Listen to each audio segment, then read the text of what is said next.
মৃত্যু সনদের জন্য অপেক্ষা করতে হতে পারে 7 বছর। বিদেশের মাটিতে সংসদ সদস্যের খুনের ঘটনা এটি প্রথম, তাও আবার জটিল পরিস্থিতি। লাশ তো দূরের কথা, দেহের এক টুকরো অংশও মিলছে না। আনার যেহেতু ভারতের মাটিতে খুন হয়েছে, তাই বিচারও সেখানের আইন অনুযায়ী হবে। তবে খুনের ঘটনার বেশ কয়েকদিন অতিবাহিত হলেও এই রহস্যের কোনো কুল কিনারা করতে পারেনি দুই দেশের পুলিশ। রাত দিন এক ঘরে তল্লাশি এবং উদ্ধার অভিযান পরিচালনা করলেও তার লাশ বা কথিত লাশের খণ্ডিত অংশের সন্ধান মেলেনি। এতদিন পার হলেও লাশের সন্ধান না পাওয়ায় এখন প্রশ্ন উঠছে, আনারের দেহ আদৌ কি কোনোদিন পাওয়া যাবে? পেলে কি হবে? মৃত্যু সনদ বা ডেথ সার্টিফিকেট কিভাবে ইস্যু করবে দুই দেশের কর্তৃপক্ষ? যদি মৃত্যু সনদ পেতে বিলম্ব হয়, তাহলে ঝিনাইদহ 4 আসনের উপনির্বাচনের কি হবে? তবে সংসদের আইনে রয়েছে, কোনো সংসদ সদস্য যদি একটানা 90 কার্য দিবস অনুপস্থিত থাকেন, তাহলে তার সংসদ সদস্য পদ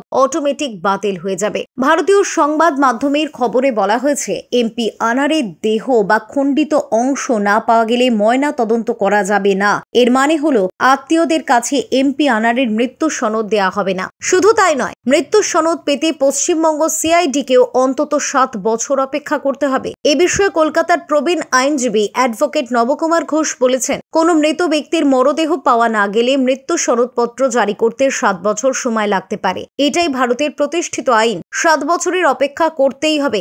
মরদেহ নেই, মৃত্যু সনদও নেই। তবে বিষয়টি এখানেই সুরাহা হবে না বলেই জানিয়েছেন এই প্রবীণ আইনজীবী। তিনি বলেন, 7 বছর শেষ হলে কলকাতার সিআইডির সামনে মাত্র একটি পথ খোলা থাকবে। তাদের ভারতীয় সংবিধানের 226 ধারার অধীনে কলকাতা হাইকোর্টে একটি রিট পিটিশন দায়ের করতে হবে। এই রিট পিটিশন দায়েরের পর আদালত প্রশাসনের একজন শীর্ষ কর্মকর্তার মাধ্যমে বিচার বিভাগীয় তদন্তের নির্দেশ দিতে পারেন। তদন্ত শেষ হলে আদালত একটি আদেশ জারি করতে পারেন, যা এমপি আনারের মৃত্যু সনদপত্র হিসেবে কাজ করবে। এরপর বিষয়টি ভারতীয় গণমাধ্যমে বিজ্ঞাপনের মাধ্যমে প্রচার করতে হবে। প্রসঙ্গত, গত 12ই মে চিকিৎসার জন্য ঝিনাইদহের কালীগঞ্জ থেকে চুয়াডাঙ্গার দর্শনার গেদে সীমান্ত দিয়ে ভারতে যান এমপি আনার। ওঠেন পশ্চিমবঙ্গে বরাহনগর থানার মণ্ডলপাড়া লেনে গোপাল বিশ্বাস নামে এক বন্ধুর বাড়িতে। পরদিন ডাক্তার দেখানোর কথা বলে বাড়ি থেকে বের হন। এরপর থেকেই রহস্যজনকভাবে নিখোঁজ আনোয়ারুল আজিম। বুধবার 22 মে হঠাৎই খবর ছড়ায়, কলকাতার পার্শ্ববর্তী নিউটাউন এলাকায় বহুতল সঞ্জীবা গার্ডেন্স নামে একটি আবাসিক ভবনের BU 56